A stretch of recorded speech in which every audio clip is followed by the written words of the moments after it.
Hello and welcome to DFS Deep Dive.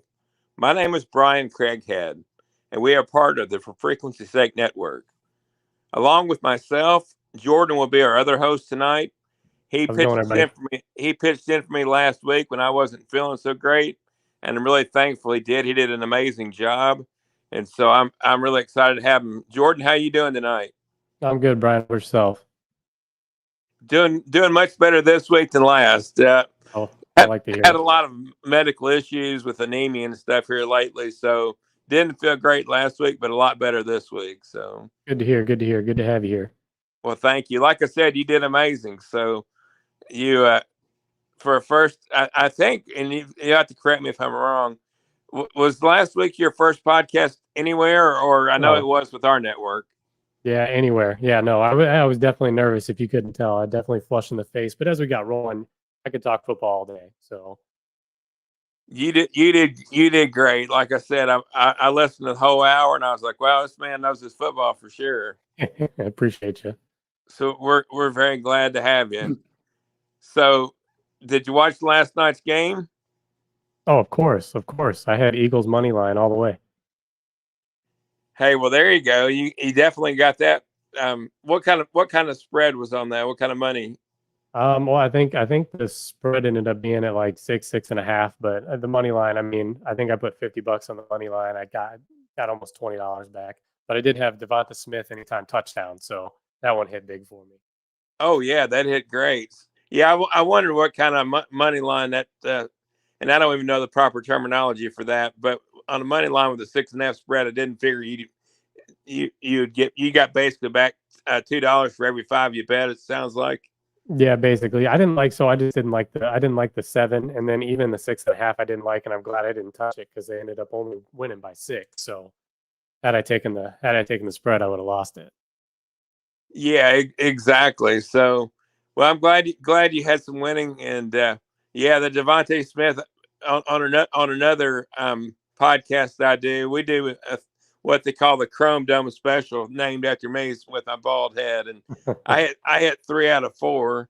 I Nice. hit the over and Cup and Cousins passing total, and also Jordan Addison over receiving total, but the one I missed was Devonta Smith, and his over, he basically got that on two different plays, so I wasn't even. Yeah. Yeah, that he had that big long touchdown, and that was, like I said, we're watching the game, and I'm kind of sitting there, and then yeah, he caught that bomb, and I was like, there you go, that's a good night. Oh yeah, that was amazing, especially from that link. So, like we were discussing prior to jumping on air, sounds like you and I have very similar thought processes in regards to the way we pick the better teams to play in DFS. And for me, I call that implied totals. And basically, for our new listeners, implied totals uses the Vegas over under and the point spread. So, as an example, if you have an over under of 50 and a point spread of 2, then one team is going to be with an implied total, sitting with an implied total of 26, and the other team would have an implied total of 24 to get the combined 50 over under. So you said something very similar last week. My terminology for it is implied total for anybody out there new listening. And so that was the one thing I was doing today, was going through several of the games and seeing what kind of implied totals we had access to. And so before I really get into that, the first thing I want to remind people is we're playing the DFS main slate, which is our Sunday 1 p.m. Eastern and 4 p.m. Eastern games. And that leaves out some pretty good games. This week, we have 4 games total that are not in the main slate. Last night, like we both know, we had the Eagles playing the Vikings. The Eagles won, 34-28, I believe it was. Yep. And then Sunday night, we have the Dolphins going to New England. So that game won't be part of the main slate. And then we've also got a Monday night this week, and I think it's the only time this year. But Nope. Next week too. yeah, exactly. We got a double header. I believe the first game to kick off is going to be the Saints at the Panthers, and an hour later we've got the Browns traveling to Pittsburgh. So just keep in mind that any of those 4 games won't be part of the main slate. And when I was looking at it, that left off some pretty good wide receivers, I thought. Any thoughts in regards to the 4 games that aren't part of the main slate as to certain players you'd like to have available to you? Yeah, always want Tyreek Hill, especially after he took that. I mean, he was the millionaire maker winner right there. He between him, Tua, and then bring it back with Eckler. Um, there's really, I mean, you look at some of those wide receivers that are there, and yeah, it sucks to miss them, but like this week, I think there's a lot of value at wide receiver. That was my big thing too when I was going over the slate. There's a lot of lower priced wide receivers out there. Your traditional top players in regards to higher salaries aren't there. With Tyreek being out, Justin Jefferson, Devontae Smith, and AJ Brown, all those guys are out, so they're not going to be part of the main slate. But I felt like the other positions weren't hit nearly as hard as wide receiver. But like you said, there's a lot of value receivers there, like a Brandon Ayuk, as an example, that we'll get into in a little bit, probably is sitting at like 5,800 as an example. Yeah. So I definitely think that there's value there. So on the main slate this week, there will be 11 games, a total of 22 teams. And one interesting thing I thought, there's 10 teams that actually have an implied total of 20 or less, while only 8 teams had 24 or more. And so there's going to be some teams that I think both of us may focus on since we have similar mentalities. But in regards to the teams that do have 24 or more, the Bills implied total is 28. They're hosting the Raiders. You've got one game that actually has both teams that have 24 or more. It's the Chiefs at 27 and the Jaguars at 24. Then you got the Lions at 26, and they're hosting the Seahawks. Seahawks have a decent implied total at 21. You got the 49ers hosting the Rams, and the 49ers have an implied total of 26 also. You got the Bengals sitting at 25 with the Ravens against them at 22. And then you've also got the Chargers at 24 playing the Titans, who have an implied total of 21. And last but not least, you've got the Cowboys at 24 and the Jets, after losing Aaron Rodgers, sitting at only 15. So, That Cowboys defense about to wreck yeah, them. exactly. Defense was awesome. And last week, had a buddy that was in our league of record. He was down to a point where he shouldn't be able to win his fantasy week, and the defense scored over 50 points for him. So it was just an amazing week for that. But at this point in time, I'm going to kick it over to you, and if you can either give a full lineup or just kind of start breaking down the quarterback position, whichever you'd like to do. Yeah, I can run through my lineup real quick. So as of right now, and this is just, I wanted to fit some studs in there. If you look at my lineup, I've got a nice ping pong with the highest implied total game, and that's the Chiefs and going to Jacksonville. Normally, I like to take home quarterbacks that are favored, but I think that Trevor Lawrence is going to have to throw a ton to keep up with Kansas City. Just got confirmation that Travis Kelce will be making his debut Sunday. So my lineup to start, Trevor Lawrence. I stacked him with Zay Jones and Calvin Ridley, and I brought it back with Travis Kelce. Running backs. Now, I don't want any hate for this one, but Zach Moss. And hear me out. Zach Moss he's practicing. It sounds like he's a full go. The only person he's got a competition with for running or for touches is Deion Jackson, and Deion Jackson was not very good last week. Houston, you can run against. I think he was 13 carries for 14 yards or something like that. Yeah, Evan Hull was definitely the more explosive back, and Evan Hull's on the IR. So Jake Funk's the reserve. I think Zach Moss could be in line for a pretty big day. Then round out the rest of the lineup. I've got Kenny Walker in part of that Detroit game, Zay Flowers, Joshua Kelly, and then I paid all the way down for Cardinals defense. And if you don't mind, Jordan, do you have the prices written down for each player there, and maybe just run over those for us? Yep. So Trevor Lawrence has got 6,700. Zach Moss is cheap at 4,700. Kenny Walker at 5,800. Zay Flowers at $5,000. Zay Jones at 4,700. Calvin Ridley 7,200. Travis Kelce 7,600.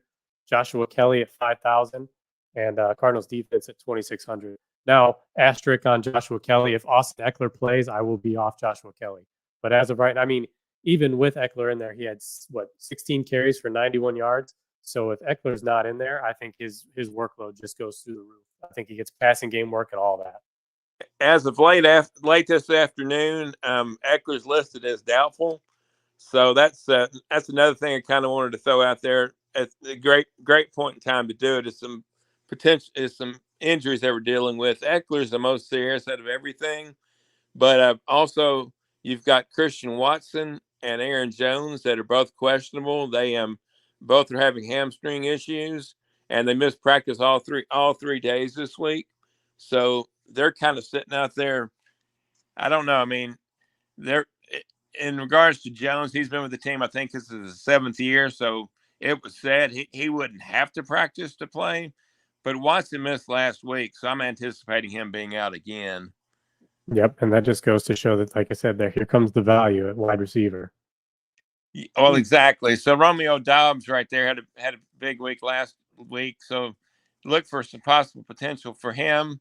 And also their tight end, their rookie tight end last week had a decent game.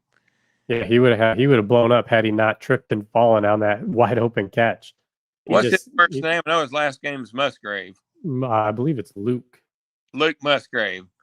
That's exactly right. It couldn't. It was kind of going out of my mind. But another injury we're dealing with is Greg Dulcich, the Denver tight end. He's out. Yep. Troutman for Denver might be a decent buy low candidate here. And then Jacoby Myers has also been ruled out with a concussion. So those are some names to think about. A couple of other questionable names out there that may or may not play. You might not want part of the Jets offense anyway right now, but Breeze Hall is questionable. And then DeAndre Hopkins is the most confusing to me. He's missed all 3 days of practice, but still considered questionable. So we'll see. I'm not sure. And then, like you said, a couple of names that are returning this week. You've already mentioned Zach Moss and Travis Kelce. Get those guys back in your lineup.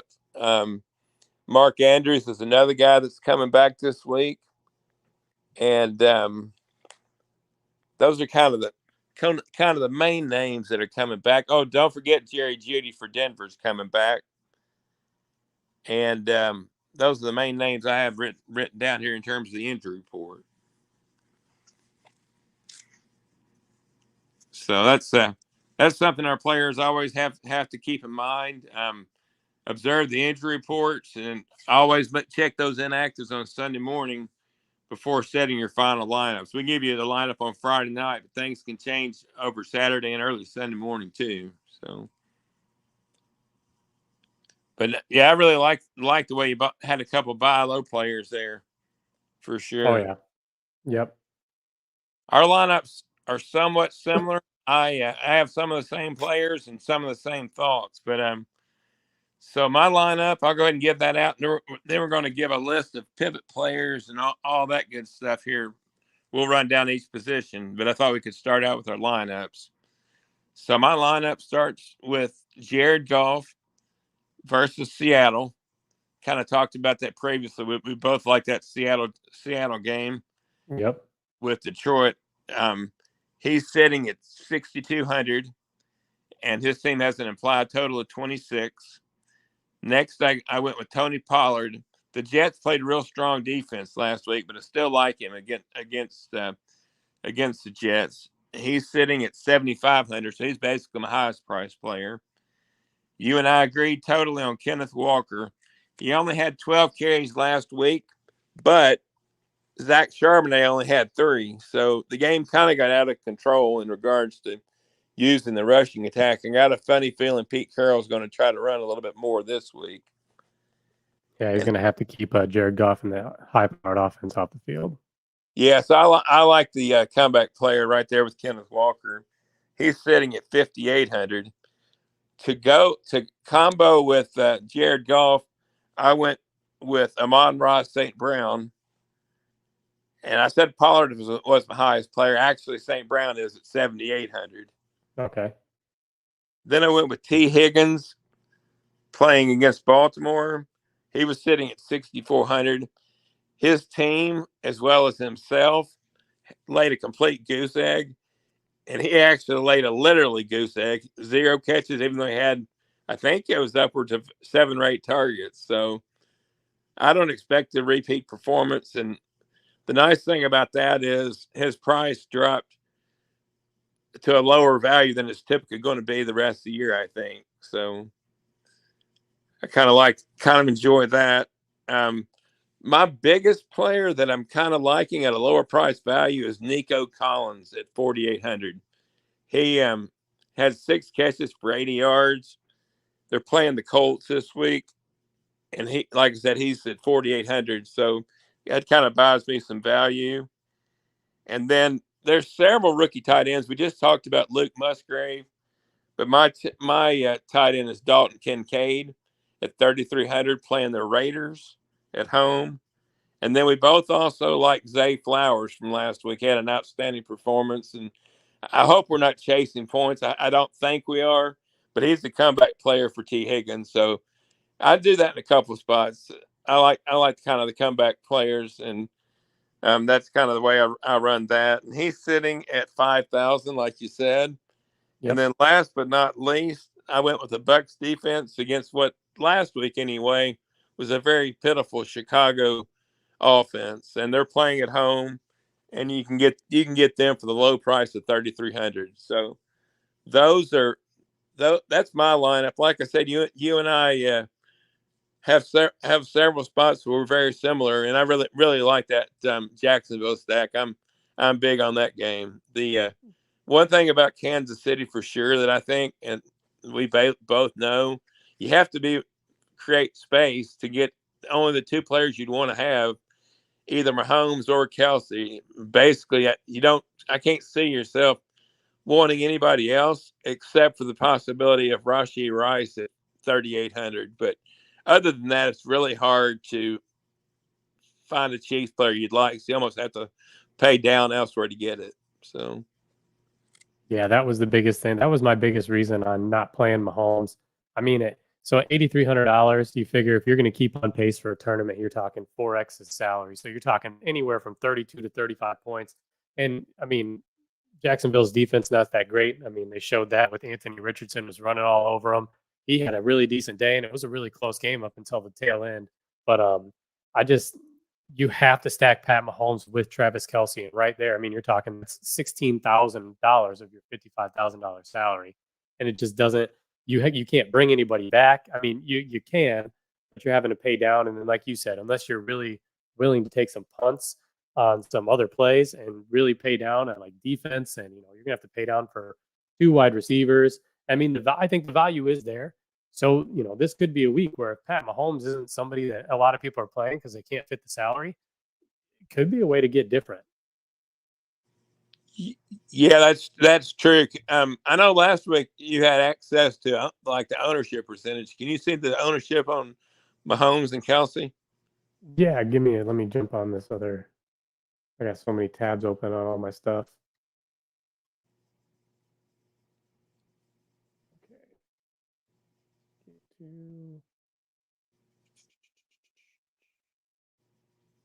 Where'd it go? Ah, there it is. You were asking about who? Mahomes. So Mahomes right now. So right now, from what I'm showing across a lot of websites, he's 8% owned. So he is the second highest owned quarterback on the slate behind Trevor Lawrence. So your play with Jared Goff, I mean, and honestly, if you look at ownerships, the 1, 2, 3, 4, 5, 6, the top 7 quarterbacks are all owned anywhere from 9 to 7%. So it's really spread out.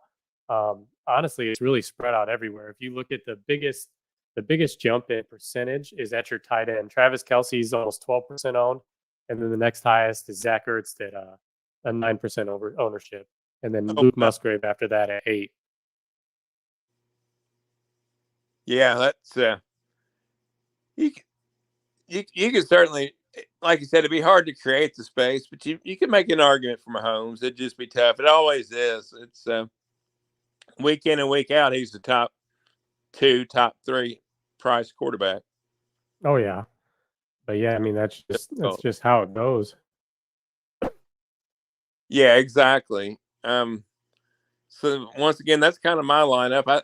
If you'd like to, I think we should go over some quarterback options. That's one thing about our lineups that they may be somewhat different than, and we like to give alternative options. So we've got a whole bunch of quarterbacks we can go over, and we'll just break down each individual position and go from there, if that's okay. Yeah, it's absolutely perfect. I'll let you kick us off, and if there's any names you don't mention, I'll just inject a couple or make comments as we go. So we kind of already went over Pat Mahomes.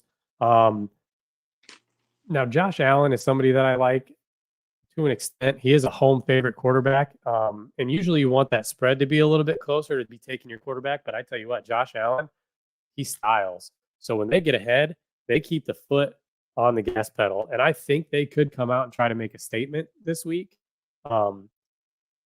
But at the same time, like if you're going to pay $7,900 for Allen, why not find the $400 extra and go up to Mahomes and the highest implied total on the slate? So he's somebody that, yeah, it's a toss up for me. I think Justin Fields is too high priced. Lamar Jackson, usually for him to pay off his salary, he's got to have a back and forth game. So if Cincinnati can figure it out at home, Lamar Jackson could be another good play. Or even Joe Burrow. You could go back and forth in that game. Jared Goff was really, he was my other guy. Like I had a hard time between him and Trevor Lawrence, just because if everybody remembers the game from last year between Detroit and the Lions, it went off for like over 80 points. It was I think the millionaire winner in that one. I think Geno Smith won you the tournament, but it was like a Geno Smith, DK Metcalf, Tyler Lockett stack with a bring back of Amon-Ra, like Josh Reynolds, or it was something wild to where if you didn't have all the players from that game, you weren't even close. Wow. But yeah, I mean Jared Goff, Geno Smith. I mean on the other end of that game. Yeah, he was a poor showing last week against the Rams, but I think he could be somebody who could have a good game. I mean, the back and forth, it just depends on which side of that line you want to be. And then I think my low pay down guy was I really liked Baker Mayfield at 5,100 against the Bears. I mean, the Bears defense just made Jordan Love look like Aaron Rodgers never left. So, granted, a lot of that was Aaron Jones, but I mean, if Baker Mayfield's dumping it off to Rashad White, or I mean, even Mike Evans, Chris Godwin, I like Baker Mayfield to be stacked with those guys. Yeah, I don't blame you there. Actually, Tampa Bay looked much better than I thought they would before last week's game. I kind of had written Mike Evans off, and then he bounces back and scores a touchdown. So yeah, he had a really, really good second half. Yeah, so I'm kind of with you in regards to my thoughts. Josh Allen, I think, I mean, he's the same boat as like Mahomes and Kelsey. If you're going to go for Josh Allen, you also want to go for Diggs. But once again, you're on that upper tier pricing where you really have to pay down elsewhere. Well, that's where you're Dalton Kincaid and a Josh Allen stack. I think that could be really good too. Yeah, that's got value there for sure. So if you want to do something like that, you could use Josh Allen. I wrote down Lamar Jackson at first, and then as I went back over my list, I decided I didn't want to go that route. I do like Herbert playing at Tennessee. He's sitting pretty decent price at 7,000 for Herbert. So I liked him. I didn't mind Burrow, kind of like you didn't mind him. He's at 6,900, and I was like you. It came down to Trevor Lawrence and Goff for me as well. Those are the guys I had circled, with my third guy being Herbert. Really. Yeah. Well, I mean, if you look at Joshua Bryan here, he goes, Bengals will have a good game. Look at the first game of every season, every year for Joe. He sucks. So You could, I mean, and that's very true. It always seems like the Bengals have super high hopes and they come out. I mean, like what last week? Yeah, last week or not last week? Last year they come out and get blown out, and then went and played my Cowboys, and Cowboys didn't have Dak Prescott, and couldn't believe we won that game. But yeah, you're not wrong, Josh. You're not wrong. It's so yeah, my pay down guy, you went with Baker. My pay down guy is actually, I don't mind Jordan Love at Atlanta.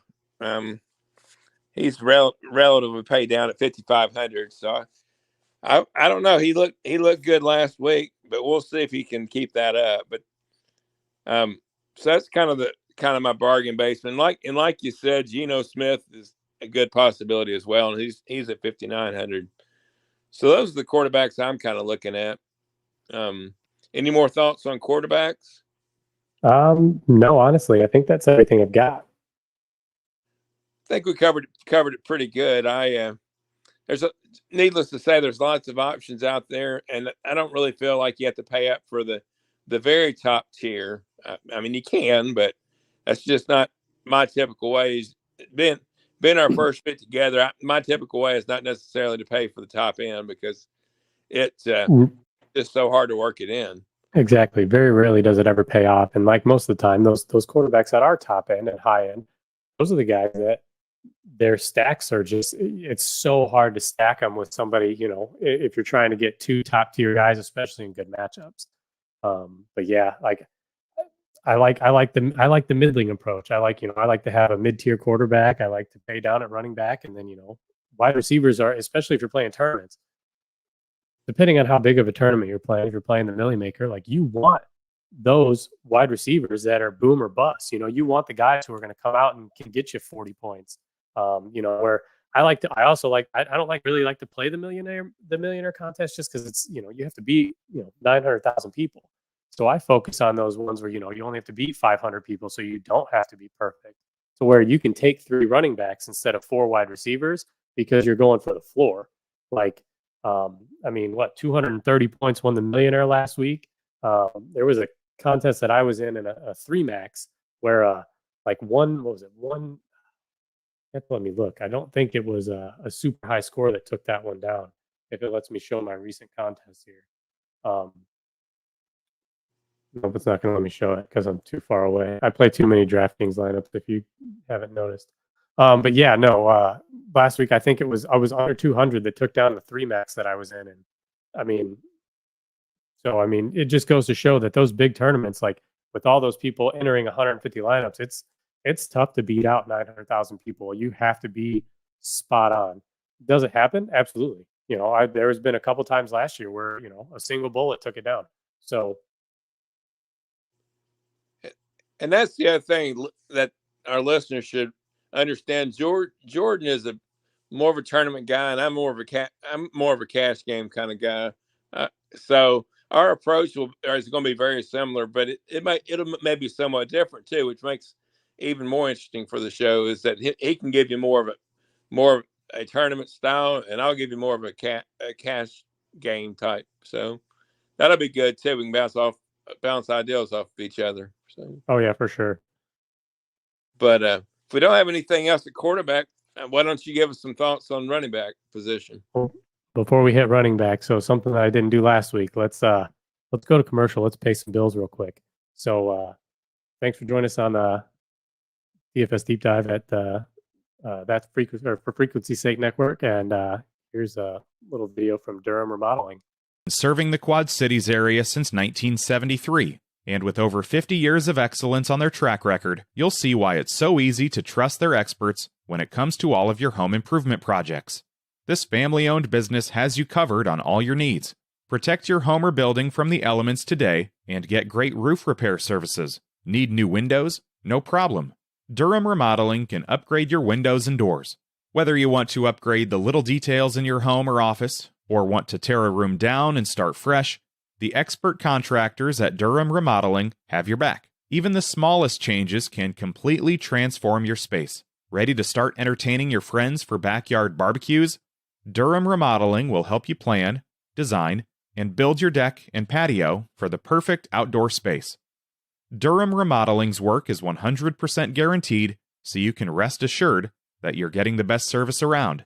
Call 309-786-6715 today for your free estimate for all your roofing, siding, flooring, windows, and painting needs. That's Durham Remodeling, 309-786-6715. All right, appreciate you. Let me take that pause.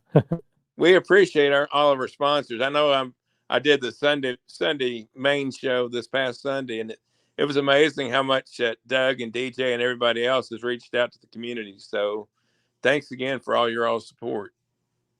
Yeah, no, like I said, I kind of forgot last week. Like I said, I was kind of nervous running it on my own, and I got to the hour and I'm like, oh crap, I didn't run these commercials. So we'll pay the bills this time. Even though this is my third year with DJ, it's still mind-boggling. I don't know. I was nervous today, to be honest with you.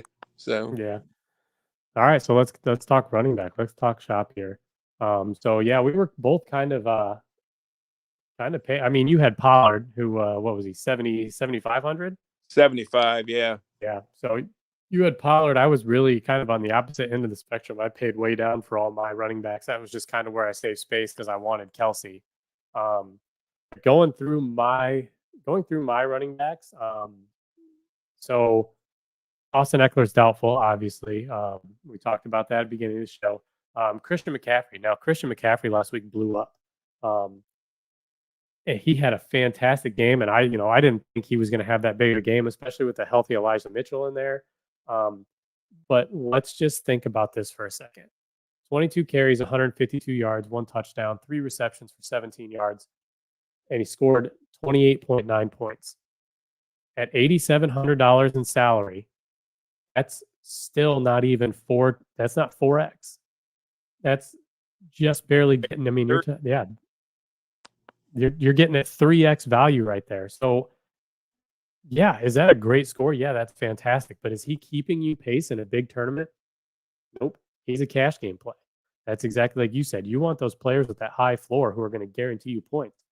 If you're playing a tournament and you're trying to take it down, Christian McCaffrey, just fantastic score, but you have to eat it everywhere else. And you just, if you get Christian McCaffrey, you're not getting Tyreek Hill and Tua and Austin Eckler. It's just not going to happen. And you needed Tua, Eckler, and Hill to win that tournament last week. So one person that I put on the list that going up against the Arizona Cardinals is Saquon Barkley. $8,000, still high priced, but even last week in a complete and total blowout between him and Darren Waller, the Giants don't have anybody else.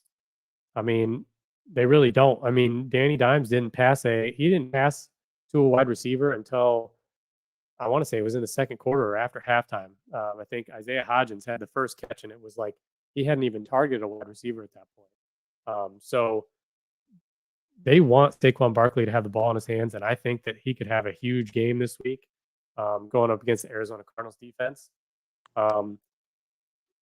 I skipped over Bijan Robinson. Biggest thing is he's still splitting carries with Tajir for $2,000 less. And if they're going to give Algier the goal line touches, I think that's huge. Tony Pollard, like you said, Tony Pollard, I'm a huge Cowboys fan. The Jets defense, I think, is going to kind of not necessarily bottle them up, but they've got a good defense all around. We saw that from, they kind of took Josh Allen out of the equation. James Cook really didn't have a huge game. Pollard's a better runner than James Cook, but I just kind of stayed away from that. I do like Derrick Henry going up against the Chargers. He made my list in my article. As much as Miami did their damage through the air, the Titans are going to want to slow it down. If they don't have a Tua, they've got Ryan Tannehill, and they might be without DeAndre Hopkins, like we mentioned earlier. So why not give it to your big bruising back and have them bowl through the Chargers line? And the other thing behind that is they got away from Henry in the second half last week. He only had 5 carries, so you got a funny feeling they may try to right or wrong from last week for sure. Yeah, and that's, I mean, you see it with typically with that, when they get away from, hey, they win. There was a stat. It was like when Henry rushes for over 100 yards, Titans win games. So when he doesn't rush for 100 yards, they typically don't win. And guess how many yards Derrick Henry had last week? 63. 63 yards on 15 touches. He just. And another thing I want to throw out there, we talked about ways that we decide our best plays and stuff. One of mine was the implied total. Another thing I usually look at is how many points, fantasy points, does a defense give up to each individual position, be it quarterback, running back, wide receiver, or tight end. The only thing that's skewing the numbers right now, and it's hard to focus on because really the two options are to go from last year's stats, which is your best option, or go for a watered down one game thing. So really, to me, that focus or that factor that I like to use really isn't that effective until about week 4. I think it's a great tool to use to look at your opposing defenses, but it's just really hard to say after one game. And the Jets, like you said, have a really good defense, but the Bills' running game is not that good. And Pollard can be involved in the receiving aspect of it too. So we'll see. I kind of debated between Saquon and Pollard and went with a slightly cheaper route. Yep. So then scrolling down, we had where was I at here? Josh Jacobs. Bills or the Jets rushed for over 150 yards against the Bills. Granted, 83 of that was on the one big run by Breece Hall, but Josh Jacobs is a good runner. He broke the slate a lot last year. I think if you're trying to get to a Josh Allen stack, I think bring it back with Josh Jacobs. You could get cheaper by having Dalton Kincaid. So, I mean, it's definitely possible to do. If you were going to go with Pat Mahomes, you could bring it back with Travis Etienne. Maybe think that, hey, the Jags are going to run the ball a little bit, try to take the ball out of Mahomes' hands. That way, if I'm playing Etienne, that's what I'm kind of playing for. Aaron Jones, we're still looking at his. He missed another practice on Friday. So be on the lookout for A.J. Dillon at 5,900. He could be in line for some huge carries. I played Joe Mixon last week, and every time I play the guy, he burns me. Yep. So it'll be this week that he goes off for 4 touchdowns when I don't put him in my player pool. So I had Travis Etienne, Jameer. Scrolling down, like Jahmyr Gibbs, David Montgomery's still the clear-cut number one. Jahmyr Gibbs is absolutely more explosive. But I think that Detroit, like if you were going to play Geno Smith, I'm coming back with David Montgomery. He's $500 cheaper than Jahmyr Gibbs. He's going to get the goal line carries. He's going to get the touches when it comes to rushing. Is he going to catch any passes? Absolutely not. Jahmyr Gibbs is the pass catcher. But the touchdowns, the guaranteed touches, I think are there. At least for now. I think Gibbs will, usurp him as the year goes on and as he kind of figures it out. But right now, why not ride the guy that you're paying to be your number one? Yeah, and I think the pricing here is just wrong. I mean, for now, I don't see Montgomery should be $500 cheaper than Gibbs by any means. No, not at all. Gibbs should be a couple of $100 less than Montgomery. It's all he isn't involved enough yet in the passing game to offset his rushing total yet. So we'll see. Exactly. Next guy on my list, James Conner, $6,200. 19 touches in his first game. That's combined. He had 5 catches and he had 14 rushes. Against the Giants, I mean, Pollard just had a pretty decent game against them. I mean, the defense did a lot of work, but I could see them riding James Conner a little bit. Well, we can get into tight end a little bit. But yeah, I mean, I definitely like Zach Ertz from that game too. I'm not a big fan of James Cook. If Dalvin Cook is, or if Breece Hall is out, I still don't like Dalvin Cook against Cowboys defense. So we got down to A.J. Dillon at 5,900. If Aaron Jones is out, Breece Hall's in, or watching the Breece Hall injury. I talked about David Montgomery. Kenneth Walker was in my lineup. The next guy I have down is Tyler Algier. Talk about a week 1 game. 15 rushes, 75 yards, 2 touchdowns, and he's still getting receiving work. I understand that Bijan Robinson is there, but at least for the time being, why wouldn't you pay down 20? You save $2,400 if you're interested in Algier, especially if you were like, hey, I'm going to play a Jordan Love, Romeo Dobbs stack, bring it back with Algier. I mean, yeah, I totally agree. One thing about it, for any of those that thought Algier was out of the game plan, think again. Rashad White was my he was kind of my not my necessarily cheapest, but the kind of the cheapest without, having a little asterisk by him. Didn't do a whole lot last week against the Vikings. They kind of had to keep throwing, but he had almost 20 touches, 17 rushes, 2 receptions. And we just saw what Aaron Jones did to this Bears defense. So I played him last week. His price didn't change. I'm probably going to have him in some pools just standalone. Like, I'm not going to stack him up with anybody. I'm probably not going to bring him back with anybody, but he could have a big game. Then after that, I kind of got to value plays or like a dart throw, and that was my Joshua Kelly. But it sounds like he's going to be more of a value play than anything with Austin Eckler being doubtful. Trying to figure out the Ravens running back situation. Gus Edwards got the bulk of the carries after J.K. Dobbins went down, but Justice Hill got the touchdowns. So I kind of want to stay away from that. I think that Lamar Jackson's still the best rusher on that team. So if I'm going to capture anything, I'm going to capture, the Lamar Jackson rushing. And then let me interrupt for just a minute. The worst thing about that Ravens is that Gus Edwards is not a pass catcher. So he almost has to score a touchdown to give you the value you want. And I still think he's clearly going to be the RB1. So I think, Justice Hill's in his 4th year. So he had 2 touchdowns last week, but his yards that he got over the carries was not good. So I'd stay away from that as well. But if you had to pick one, I'd go Edwards, but I'd rather do that in a standard league rather than DFS. So. Yep. Josh was saying Justice Hill, which, I mean, like you just said, with the rushing upside and all that other stuff, I mean, I think he's a good, if you needed the salary. And then the last 2 I had was Deion Jackson and Zach Moss. And that was, with the Evan Hull news, Jake Funk isn't anybody to be worried about. And now that we know that Zach Moss was a full participant, is probably going to play, I think he gets the bulk of the rushes. So if you really needed to save salary, I think he's going to be one of those plays. The Texans play really well against the quarterback, but they can be ran on. So I could see, some screen plays, something like that. I could really see, Anthony Richardson really making to have them think with the run pass option too. Yeah, I mean, Zach Moss had a couple of good games towards the end of last year, so I like that pick a lot. I think that's a good person to insert in your lineups. That was your last names, right? Yes, correct. Okay, so our names are pretty similar. I did like Dameon Pierce, though.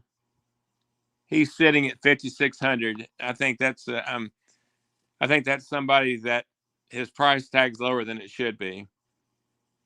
So we'll see. I think he's somebody we could possibly play. I don't mind Khalil Herbert sitting at 5,400. The big name, like you said, could be Joshua Kelly. I consider him to be an RB2 top 24 type running back this week. And then the other guy I don't mind too bad in that Jacksonville game that could be interesting is Tank Bigsby at 4,700. If you really need to save the money, he may be the best value play on the board for, if you really had to. What is Justice Hill sitting at? He's at 4,700. Yeah, I would rather have Tank's big. I'm sorry. Yeah, he's at 4,900. I apologize. Wouldn't you rather go down a couple $100 and go to Tank Bigsby over Justice Hill? Yeah, I mean, honestly, I don't think I'm gonna. I put him down there as value plays. I don't think I'm gonna go that low on either of those guys. I think ETN. I mean, yeah, I think for the price. I mean, if they give it to him at the goal line, if they're trying to bruise through and keep the ball out of Mahomes' hand, and they keep him fresh and they kind of alternate ETN and Bigsby. Yeah, he could pay off his salary real quick. And just the Ravens backfield, yeah, I don't want to touch that. I would rather have Tank Bigsby over the Ravens backfield.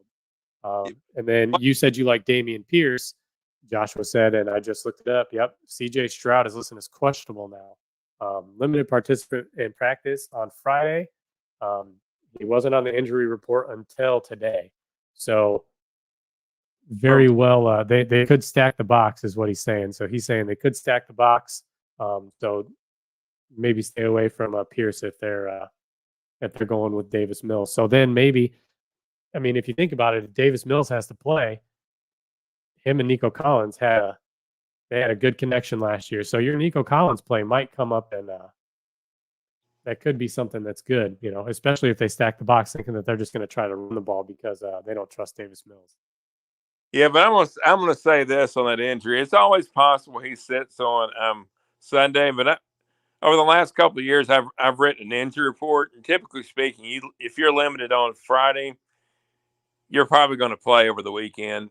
They may have scaled back his practice reps, but if I'm a betting man, which that's kind of why we're here, I'm going to say he'll play. Yeah, I mean, and just to play devil's advocate, though, you got to think he's a rookie. He's a rookie quarterback. And it was his first game last week. Why break the shiny new toy if he is, even just a little bit hurt? If you're trying to ride this guy to be your franchise quarterback, if that, you believe in him, they could take it a little easy. But nope. I mean, I agree with you 100%. Usually limited in practice on Friday is usually you're good to go. Yeah, typically, but we'll see. I mean, like you said, I can see both sides of the coin for sure.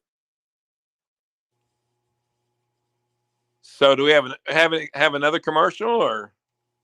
Yeah, let's we can break for that real quick. Missed that one too, but this one's my boy Ryan Allison at Ryan Allison Tattoo.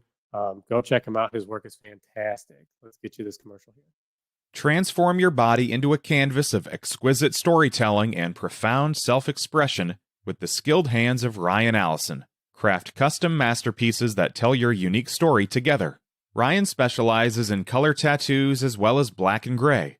He also practices a diverse range of styles, whether you're passionate about anime, fantasy, mythology, pop culture, video games, movies, the esoteric, nature, creatures, dot work, black work, or you have your own ideas. Ryan embraces your distinct vision with an unwavering commitment to passion, precision, and originality. Each project he undertakes is a labor of dedication, a fusion of research, artistic ingenuity, and profound symbolism. His commitment to authenticity is nothing short of remarkable, infusing his very soul into every creation.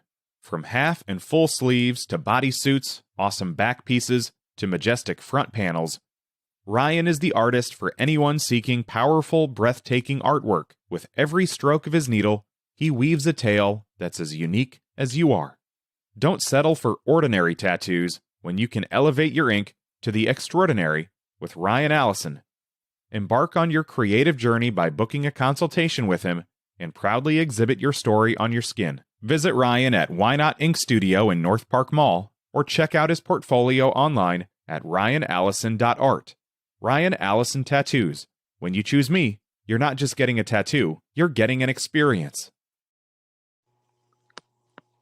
So a little interesting story about tattoos. I saw on CBS Sports Line today that Dak was under sedation for 11 hours getting a tattoo. Yeah, that was, if you saw pictures of it, it's pretty cool. It's a tribute to his mom, tribute to his brother, and just kind of from growing up from where he was.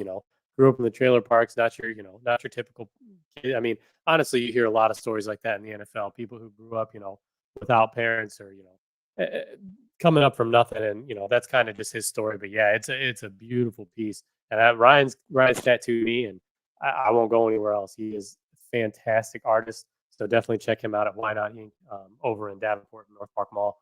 Great guy. He'll sit down. He'll take the time with you to give you a consultation. Love him.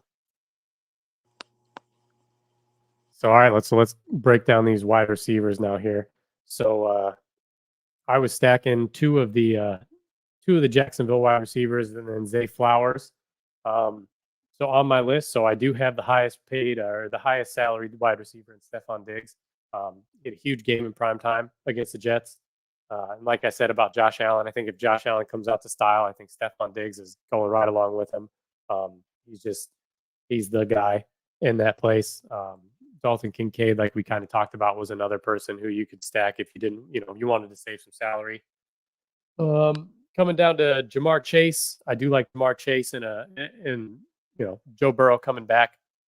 I like Joe. Joe Burrow has a good game. I think Jamar Chase does. I do like your T. Higgins play.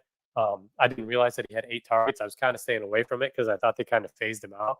But the weather and then getting 8 targets, I definitely don't think he pulls up another 0.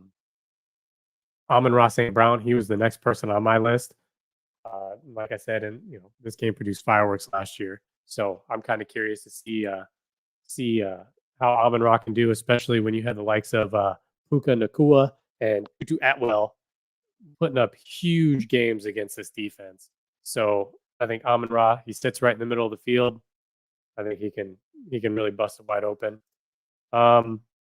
CeeDee Lamb going up against Sauce Gardner. I mean, I know Sauce Gardner doesn't travel with the wide receivers, but he didn't really shut down Stephon Diggs when he was on there. But still, I mean, it's just, to me, for 7,700, I feel like you could either pay up and get a couple people from bigger implied totals.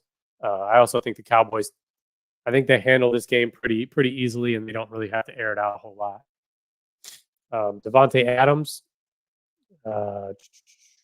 is Jacoby Myers. He plays for the Raiders now, doesn't he? He does, yeah, and he's out. So Devontae was on the practice report yesterday, but he got pulled off of it today, so he's good to go. Yeah, he practiced in full with Jacoby Myers out, and Jacoby Myers had a really big game last week. But if they're having to keep up with Buffalo, now granted, I think it's Tre'Davious White from Buffalo. He can definitely put people on their heels. So I really wasn't targeting Adams. Garrett Wilson with Zach Wilson throwing to him. He did it last year, but not against the Cowboys defense. There's just no way he's going to have time to throw it. Calvin Ridley, we already talked about. I love Calvin Ridley this week. Yeah, he's top 5 guy to me. Keenan Allen, Eckler being out now, I think Keenan Allen definitely becomes a security blanket. He runs a lot of the shorter routes. He's not the one who's going out there for deep balls like Mike Williams is. He had 9 targets last week, 6 catches, 76 yards. And then he rushed 2 times for 6 yards, which was kind of weird to me. On that same team, if you need a value play at 3,900, I don't mind Quentin Johnston here either. Yep. I could see that. So now I like the tight ends a little bit more, but it's hard to decipher which one to use. Gerald Everett's listed as the number 1. Donald Parham, was he 6'7"? The dude's huge. I think so. So I mean, they go to him in the red zone. So Everett for the volume, but Parham for the touchdowns. Yep. Then you get to DK Metcalf.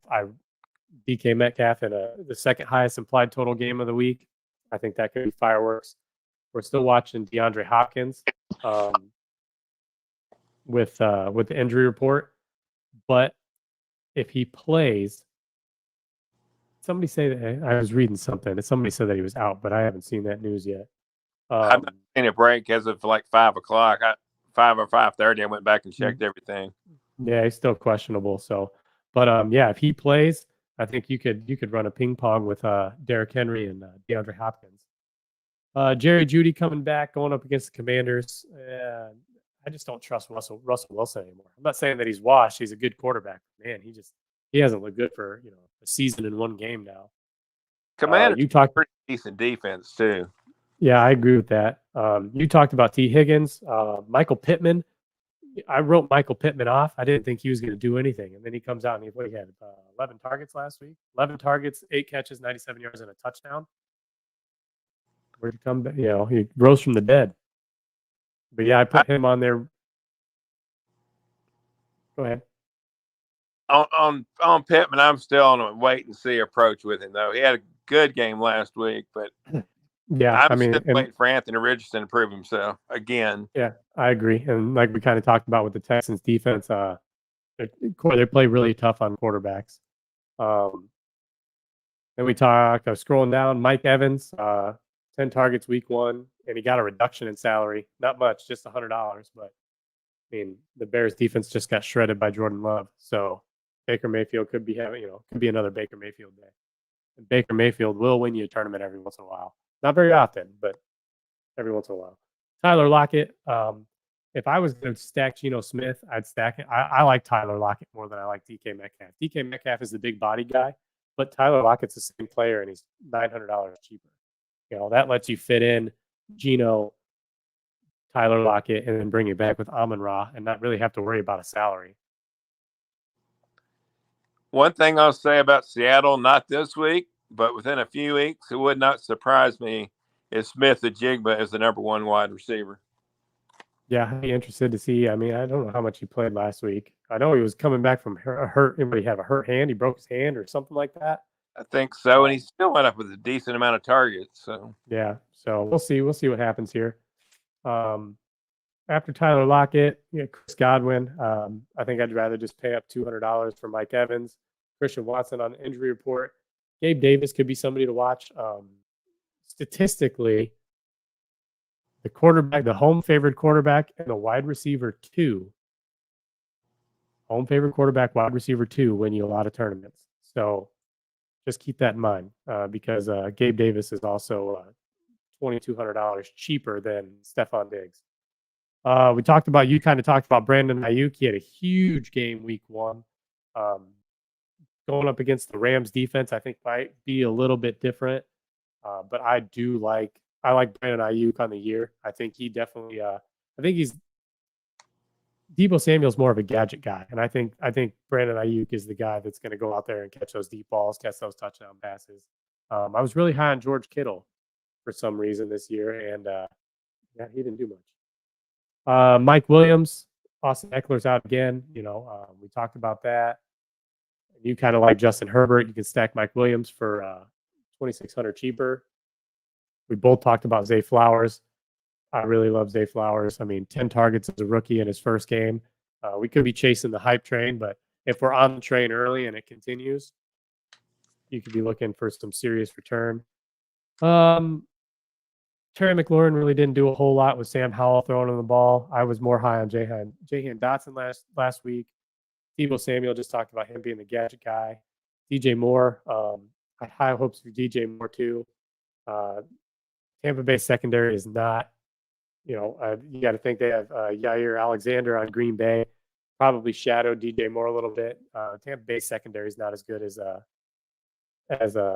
Packers. Alan Lazard again with Zach Wilson throwing to him. Not a big fan. Cortland Sutton's going to take a backseat to Jerry Jeudy. Jacoby Myers is out. Brandon Cooks. He popped up on the injury report too, but like I said, I don't think Dallas is going to have to throw it very much. Rashad Bateman, I don't think he's good for fantasy at all. He had a couple big games last year, but I think with Zay Flowers and Odell Beckham on there, I think he's going to take a back seat. And then with Mark Andrews coming back on top of that, I just don't like it. Christian Kirk. I told all my buddies that Zay Jones was the number 2 wide receiver going into this season, and I think that's going to hold true. I think Christian Kirk's going to play wide receiver 3. He's going to play out of the slot. I think Zay Jones for $400 less is the way to go. I will say this, and it's always coach speak, but a lot of times it comes true, is in regards to Kirk, the head coach today talked about him being more involved this weekend. So take it for what it's worth, but a lot of times when the coach says it happens. So we'll see. Yep, you're not wrong. And that could be, people could be out there stacking Trevor Lawrence, Calvin Ridley, and Zay Jones, and who knows? Maybe it's Trevor Lawrence, Calvin Ridley, and Christian Kirk, or maybe it's Trevor Lawrence, Christian Kirk, and Evan Ingram. I mean, that'd be a cheap stack. Drake London, the guy got so many targets last year, and then to come out and get 1 target this past week. I mean, granted, they were ahead. They played ahead. I mean, they played from ahead most of the time. I mean, Tyler Algier and Bijan Robinson definitely had their way. So I don't think they had to pass it a whole lot. But to only have 1 target, I hope nothing's wrong there. I've got them in a couple best ball leagues. I would right now put Bateman and Drake London in the same basket of do not want to use right now. Yep. Isaiah Hodgins from the Giants. I don't like the Giants wide receivers. Marquise Brown. God, he didn't do a whole lot last week either, did he? 5 targets, 3 catches, Cardinals. 28 yards. I don't even. Yeah. I mean, we mentioned James Conner earlier, and that's okay in a volume play if the game's close. But I don't want any Cardinals at all, to be honest. Nah. Now, Puka Nacua, so everybody's favorite waiver wire pickup this past week. 15 targets, 10 catches, 119 yards. Popped up on the injury report yesterday. Oblique issue. Questionable for Sunday's game. Returned to practice in a limited fashion today. Everybody's all over him. If he does not play, you cannot forget about Tutu Atwell. That guy had just as many. He had just as good as game on less targets. But in the same breath, they're playing San Francisco. I don't know how much I'm on the hype train. If you looked at wide receivers for ownerships, Puka Nacua right now, even with the injury news, is the second highest owned wide receiver on the slate at 16.66%. Wow. So if you think about this, you could gain some serious leverage on the field by not having him in your lineup. Now, granted, if it breaks down and he is hurt, and obviously it's going to change. But we could be wrong about Zay Flowers. We could be chasing Zay Flowers and have Zay Flowers in our lineup, and who knows? Puka maybe goes off again. But I'm just saying you could get away from what the masses are going to do and it'd be a little bit different. I wouldn't highly recommend any wide receiver for most of the year against the 49ers, to be honest. Yeah, I mean they're just going to be a terror. And being fair, when you listed those stats, 15 targets for 119 yards is not very efficient. So,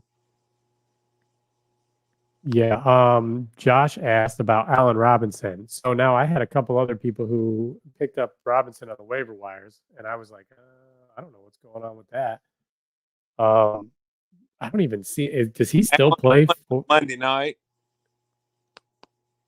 Steelers play Monday night, so we won't. Oh, okay. That's right. You're right. I see, and I keep thinking he was with the Rams, and then he asked, what was Atwell at for usage? I can tell you how many targets and stuff he had as far as snaps, though. But he had 8 targets, 6 catches, 119 yards as well. So I mean, Andy's $200 cheaper than Puka Nacua. Jahan Dotson, we talked about Josh Dobbs throwing to wide receiver, or Sam Howell throwing to wide receivers. Just not a good scene there. Romeo Dobbs, we talked about him. He had 5 targets, 4 catches, 2 of them for touchdowns. So even if he was in a limited he was on a limited fashion last week. Coming out, he could be somebody that Jordan Love trusts, especially in the red zone. We talked about Nico Collins at 4,800. Yeah, with Christian Watson out. If he's out, number 1 wide receiver. Talked about Nico Collins. I really like the Nico Collins play, especially if I think if Davis Mills plays, I kind of like Nico Collins a little bit more just because the connection they had last year. Then we kind of get just into, I have $4,500 and under value plays. You can get almost any Chiefs receiver for $4,500 or less. Kadarius Toney, Marquez Valdez-Scantling, Sky Moore, and then Rashee Rice. Rashee Rice is $3,800. He had arguably the best game last week. They were all pretty terrible, but he had 5 targets, 3 catches, 29 yards, and a touchdown. And he's the cheapest one. So yeah, if I'm going to play one, it's Rashee Rice because it's the cheapest one. If you're really trying to save value, please go Rashee Rice. I mean, Tony could be a big game, but I doubt it. And I wouldn't want to necessarily any of them, but if I'm trying to save elsewhere, then Rashee Rice is your best bet. Congrats. I was in first place for a little bit. I was winning $2,000 at one point, but then the afternoon games kind of sunk me. Then after that, Van Jefferson, if Puka Nacua is out, Van Jefferson, somebody look at 4,300. And then somebody who I do actually really like, you talked about Quentin Johnston at 3,900. I've got a little bit cheaper one for you. And that's going to be Mr. Josh Reynolds from the Lions. I think you could stack him. I think you could go Jared Goff, Amon-Ra, Josh Reynolds, and then bring it back with either Tyler Lockett or Kenneth Walker. But 7 targets, 4 catches, 80 yards at 3,700 on the second highest implied total on the slate. I think that could be some goodness. Another guy that didn't belong this low, Tyler Boyd at 4,100 to me. Yeah. To me, Josh Reynolds on the Lions he's really the number 2 wide receiver. Tyler Boyd's kind of playing second fiddle behind Jamar Chase and T. Higgins. But that's also a great pick. Tyler Boyd's he's live to pop off for a game. So, but yeah, I guess if I was going to go somewhere and I was going to get a little bit cheaper, I think Josh Reynolds could be the way to go. Or we're going to reveal tight ends in a minute. Sam Laporta might be an option too. So yes. I think if you're stacking that game, I think you could go with. It's tough because I don't think Jared Goff is going to drag 3 along with him, but and that becomes a decision to make then. But yeah, exactly. I wouldn't go both with Reynolds and Laporta, but they're very similar in price, so I'd make a choice between the two. So, and just for shits and gigs here, I put Josh Reynolds in my lineup instead of Zay Flowers, and then I took out Zach Moss and put Joshua Kelly as my second quarterback or my second running back. That leaves me $6,700 in the flex spot. So, you can get up to a DeAndre Hopkins or an Aaron, or Joe Mixon, T. Higgins, Mark Andrews. There is a lot. I think there's really not a worry on how you can build. You can build for whatever. And there's some really, really good plays at low cost where I think you can definitely get a really well-balanced lineup this week. Yeah, it seems to be a week that it's going to be hard, especially the receiver position, to get your highest paid studs because they're not in the slate. But like you said, there's a lot of value here instead. So, yep. All right. So let's bust into these two quick ones. The tight end should be quick, and so should defense. So we'll get rolling on these here real quick. Do we have any more commercials? We can run one more. I'm not sure who this one's. Yeah, let's run this last one. It's a quick one. For Fantasy's Sake has teamed up with Route 96 Boutique to raise a little more cash for Toys for Tots this season. From September 10th until the end of November, 10% of all purchases made with Route 96 on Sundays will be donated to us for our Toys for Tots drive. At Route 96, they believe in girl power. They want a place that people of all shapes and sizes can shop and feel empowered and beautiful. They want you to be the best you possible, and they are committed to bringing you different styles while also providing some basics to express the true you. You can find them on Facebook and at route96boutique.com. I think we need to update that one. They said through September. But yeah, Route 96 Boutique, check them out. So tight end position. We kind of talked about a lot of these guys already, kind of when we were opening up with injury news. Travis Kelce's back, highest paid, highest salary tight end by $1,300. Then you get to Mark Andrews. Mark Andrews could be another good play. I did put Darren Waller on mine. He's the next highest after Mark Andrews at $5,500. Besides Saquon Barkley, he was really kind of the only good thing going for the Giants on Sunday night. And they want to get him involved. They were trying to push the ball to him, and I think Darren Waller could have a way better game against the Cardinals. I left off George Kittle. Like I said, I've got George Kittle in a ton of fantasy leagues going up against the Rams. The Rams their defense is no slouch. He did have 6 targets last week, but didn't do a whole lot with them. Then you get to Evan Ingram. I think you could also, if you wanted to make a case like my stack with Trevor Lawrence, you could definitely go with somebody like, Evan Ingram, but you can also like Zay Jones he's $100 cheaper than Evan Ingram in my opinion. So, to each your own. After that, Tyler Higbee. Tyler Higbee's that tight end that will catch 10 balls for 2 touchdowns one time a year and then not do anything with any of the volume for the rest of the year. He just, every once in a while, he's going to break a slate. I don't think it's this week against the 49ers defense. No, like in this week either. Yeah. Cole Kmet, 7 targets last week. They're not going to run. Chicago's not going to be able to run on the Tampa defense. So, I mean, Cole Kmet could become a security blanket for Justin Fields to get the ball out. Kyle Pitts, still no touchdowns in the States. That's for you, DJ. So, still no touchdowns in the States. 3 targets, 2 catches. I mean, Desmond Ridder throwing to him, kind of like I think like we put him in the pool with Drake London. Yeah, exactly. We talked about Gerald Everett a little bit. He gets the volume, but he doesn't get the touchdowns. Dalton Schultz was somebody that I thought that might, CJ Stroud might look at, and wasn't that way last week. Just 4 targets, 2 receptions for 4 yards, so didn't do a whole lot there. Sam Laporta, we talked about him, stacking him with Jared Goff. Greg Dulcich is officially out now. So his hamstring. So Adam Trotman would be he's going to be the guy there, the number 1 anyway. So after Laporta, I had Zach Ertz.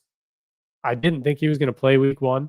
And a lot of things were trending towards him being out for the first month of the season. But the guy comes back to get 10 targets, didn't do anything with them, only 6 catches for 21 yards. But man, if he's going to get that kind of volume at 3,500, right there, 3,500. So 6 catches, that's 6 points. You throw in the 21 yards, so you had 8 points at 3,500. I mean, that's over 2x your salary. So imagine he catches a couple more balls or even catches a touchdown.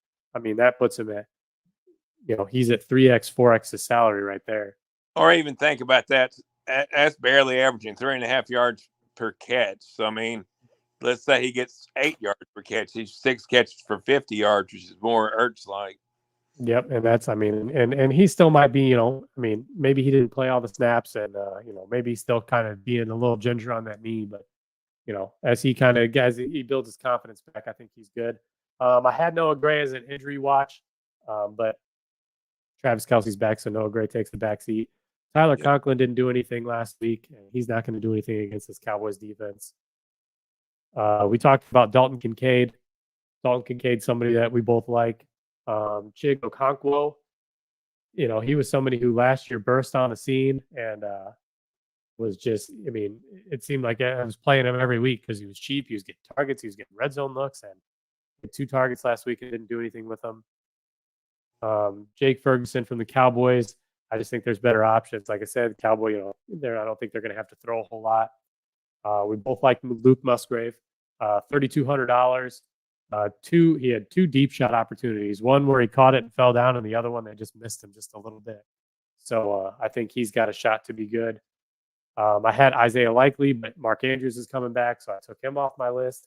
And then I had Adam Trotman at $3K as somebody who you can kind of pay down for.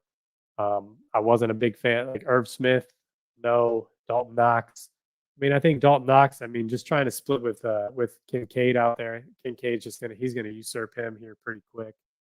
Yep. Hey, no. Logan Thomas was somebody who was interesting too. 8 targets, 4 catches, 43 yards for the Commanders. I like the targets. I just don't like the team. Then after you get at that, I think the next Donald Parham. Like I said, he gets the red zone targets. 3 targets, 3 catches, 21 yards, and a touchdown. So yeah, he scored really well, but I don't trust him. I don't trust the volume. Yeah, take that away. You don't have any points. So yeah. And then looking after that, after you get to him, it's just a bunch of zeros. Nobody that I'm really liking. There's no injuries out there. I hate the 2 Seattle tight ends just because you never know which one's going to pop off. So, and Noah Fant didn't do anything last week. No targets. Will Dissly was in there more, but 2 targets, 2 receptions, 17 yards. So yeah, so I would say the lowest I'm going with anybody is Adam Trotman at 3,000. I don't want anybody below that. Yeah, our overview is pretty much the same. To me, you pay up for Kelsey or Andrews. I don't mind Waller, but I'm not really playing him in mind until the Giants actually prove they've got something. So to me, it's pay up, go with possibly Evan Ingram as your stack. or one of the rookies between Laporta, Kincaid, and Musgrave. And that's how I view it. You can play Troutman, but I'm a wait and see approach for him. I'd rather pay a couple extra $100 to get one of the rookies personally. So. Yeah, exactly. So yeah, so cool. I think we're in consensus there. So yeah, let's roll in the defense here. So I think we're pretty similar. I usually, when I'm looking at defense, I have to start from the bottom and work my way up. Very We're exactly the same. It's a value saver for me. I mean, I'd love to pay for the top defense, but it just can't. Yeah. Yeah, and sometimes it works out. Sometimes you get those guys who throw in like, okay, the Raiders against the Bills. Like, I think the Bills are going to come out and just stomp the Raiders in the ground. But, if people are trying to save, that few extra $100, like, yeah, can your defense get you negative points? Yeah, they can. But, I mean, even from sometimes the highest paid defense, the highest defense on the slate, I think what was the Packers last week? I think with 19 points or 15, or maybe it was the Colts. Colts or Cardinals? Yeah, I don't hardly. Cardinals on the Sunday slate had 19 points. And I was on the opposite end of that. I thought the Commanders are going to be better. Now the Commanders still got you 11 points, but the Cardinals 6 sacks, and then they have an interception and 2 defensive fumbles and a defensive touchdown. So it just goes to show that lowest, and it doesn't always work out that way because they were playing the Commanders and Sam Howell. But I definitely think a lot less of the Raiders. But yeah, if you're starting at the bottom, the Raiders going up against Josh Allen after he just had a bad week, I don't like it. The Rams going up against the 49ers. I'm not a big fan of that one. Titans against the Chargers, no. Jacksonville against Kansas City, no. I was on the Cardinals. The Cardinals against the Giants. The Giants gave up 7 sacks. The Cardinals had 6 sacks last week. I think that's a recipe for some goodness. Somebody else who, and I hate to say it because I'm a huge Cowboys fan, but the Jets going up against Dak Prescott. Prescott is known to turn the ball over. I think there could be some opportunities for Sauce Gardner and some of that secondary to take some points away. And yeah, they're the first ones I list as my low price. Yeah. So Bears going up against Tampa Bay. I don't like that. They couldn't stop Jordan Love. Who knows? Are they going to stop Baker Mayfield?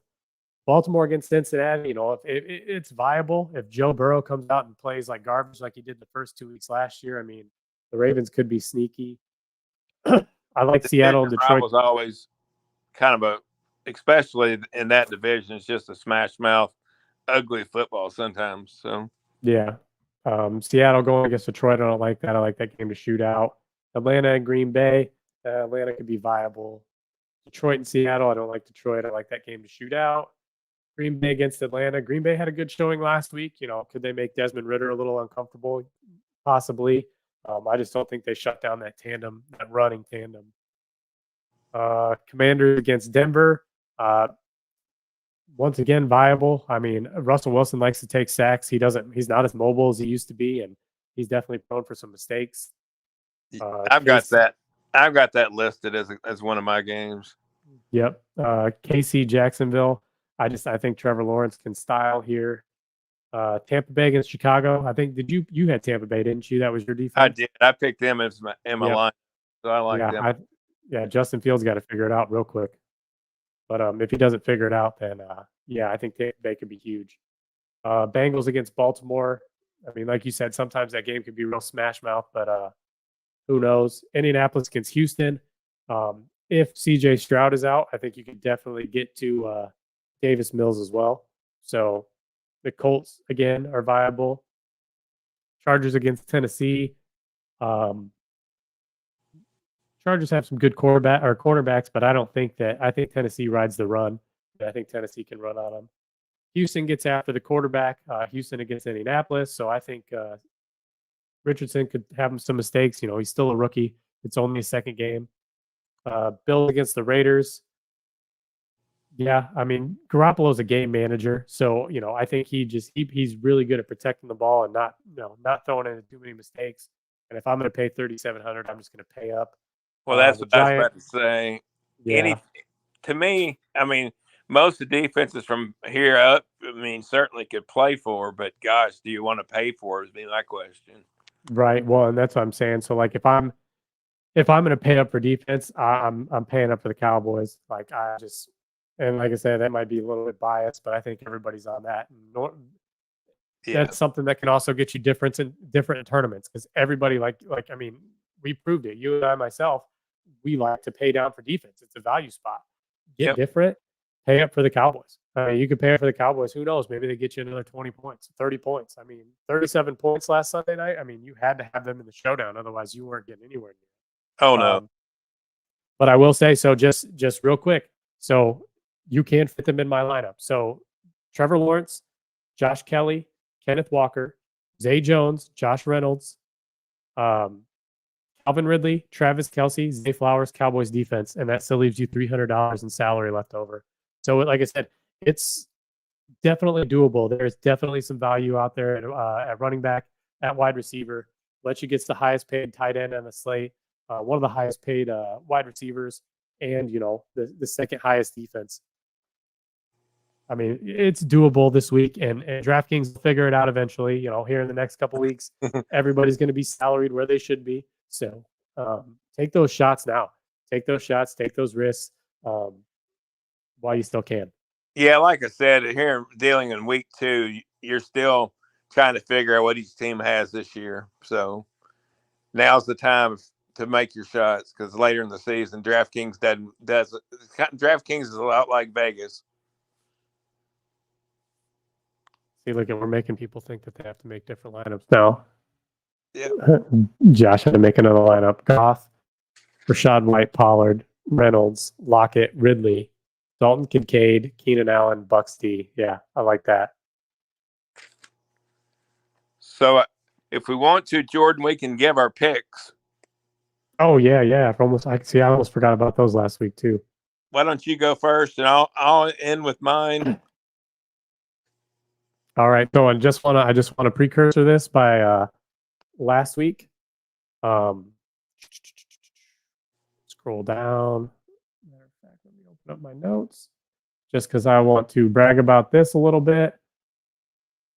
Last week, I had the 49ers -2.5, Jags -4.5, and Eagles -4. So I'm technically 3-0 on the season. Let's just put that out there now. I'll probably jinx myself, and I'll be 3-3 after this week. But I do like the Jaguars +3.5. I like the Colts +1, and I like the Bucks -3. We agree on one. I didn't pick the other two, but at all. But I went with the Jags +3.5. I went the Lions -4.5 versus the Seahawks. I went the Bills -8.5 versus the Raiders. I went the Cowboys -8.5 versus the Jets. And last but not least, my Monday night special, I went the Saints -3 at the Panthers. Oh, I get. I'm a Steelers fan, but I didn't want to go that game. So yeah, see, and that's why I don't bet on the Cowboys, because every time I do, they lose. Yeah, same here. So, any other additional thoughts, Jordan? No, man, this is fun. I told you, man. We could talk. This show could have ran probably 2-3 hours, because I could talk football and DFS all day. So, but Same yeah, here. it's nice to have somebody to kind of bounce things off of. Feels a little bit more comfortable. I like it because we got more ideas. We got people rethinking lineups. You got me rethinking lineups. How can we do this a little bit differently? But yeah, man, I appreciate it. Oh, I have a good time with it. So why don't you tell the listeners where they can find you? All right. So you can find us on the DFS Deep Dive every Friday night at 7:15 p.m. Central Time. You can follow me at JFantasy Sports. I do write an article every week on Substack. I just kind of break down, and that's where I kind of get all my notes and stuff from as I'm going along. I'll give you games of the week that I like, games to fade, and I put my favorite plays at quarterback, running back, wide receiver, tight end, and defense. So give me a follow on Substack at the Force Frequency Sake Network. As for me, you can find me on X at Vandegrad92. I've also got a Thursday night show on with goingfor2.com. I'm here with Jordan on Friday night, and I know this coming weekend I'll be on the main show here for Frequency Sake as well. So that'll be at 10. Starts at 10 runs for an hour and a half. So be sure to check us out. We'll definitely be there. So if Jordan has no other thoughts, which it sounds like he's good to go like I am, we greatly appreciate y'all tuning in. Look for us again next Friday night at 7:15 Central. We'll have another showing of DFS Deep Dive. Once again, this is Brian Craighead signing off, and glad to have Jordan with me tonight. Y'all have a great weekend and good luck in all your games. See you later, guys.